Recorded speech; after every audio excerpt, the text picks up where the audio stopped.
ये शंकर है और घड़ी सीधा घड़ा अच्छाई भरने का प्रयास करेगा। और मेरी बहनें, जितने लोग इस महापुराण की कथा में बैठे हैं, जितने लोग आस्था चैनल पर, फेसबुक, यूट्यूब पर सुन रहे हैं, ये मेरा विश्वास करता है कि आप में कोई उल्टा घड़ा नहीं, सब सीधे घड़े हो जिसमें भरा रहा है, शिव तत्व भरा रहा है, शंकर की कथा भरा है, और वो अंदर प्रवेश कर रही है जो जगत के उद्धार का काम करे। चढ़ाओ एक लोटा जल। कभी कभी अगर ऐसा लगे जीवन में कि दुख बहुत ज्यादा आ गया है, बहुत तकलीफ आ गई है, तो लाल चंदन को घिसकर उस लाल चंदन का लेपन भगवान शंकर पर कर कर फिर पानी चढ़ाओ। अगर कोई संकट भारी है और निकट रहा,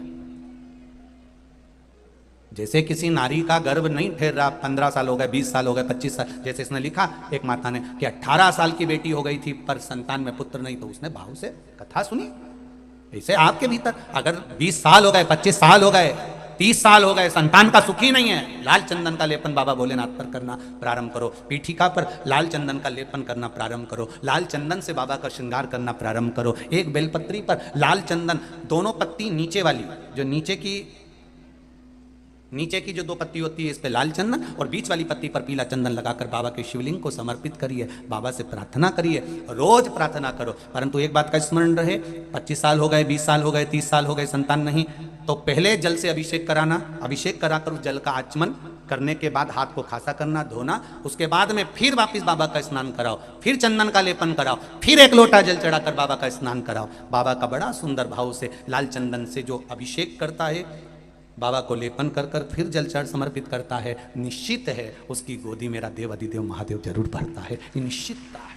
हम तो बेटियों से भी कहते हैं, जिसका विवाह नहीं हो रहा हो, 25 साल, 30 साल, 27 साल, 28 साल, 32 साल, 40 साल हो गए हो, नहीं हो रहा हो बेटा बेटी का विवाह, उसे लाल चंदन का प्रयोग अशोक सुंदरी वाली जगह पर 7 बिंदी लाल चंदन की लगाकर 7 बेलपत्र 7 बिंदी पर रखिए और महाराज अपनी कामना कर कर भगवान से आइए। बाबा देगा, करेगा, 3-4 महीने में विवाह पक्का करेगा। ये लाल चंदन की महत्वता है शिव तत्व।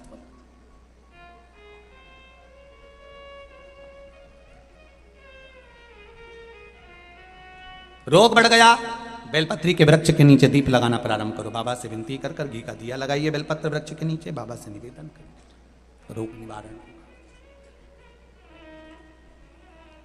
मिलता है सच्चा सुख केवल भगवान तुम्हारे चरणों में, भोलेनाथ ये जीवन का सुख है। भगवान शंकर के चरणारविंद का अगर सुख मिल जाए तो इससे बढ़कर कोई सुख नहीं।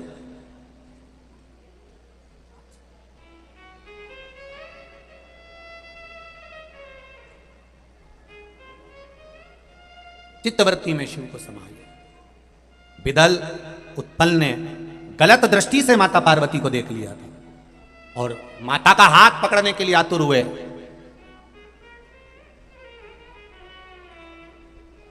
क्रोध आ गया मां को। मां ने कुंदुक पड़ा था, उस कुंदुक का प्रहार कर दिया। शिव जी के चरणों में जाकर वो कुंदुक गिरा। विदल उत्पल तो मर गए, पर कुंदुक शंकर भगवान के चरणों में गिरा तो शिव जी का नाम कुंदकेश्वर महादेव पड़ा।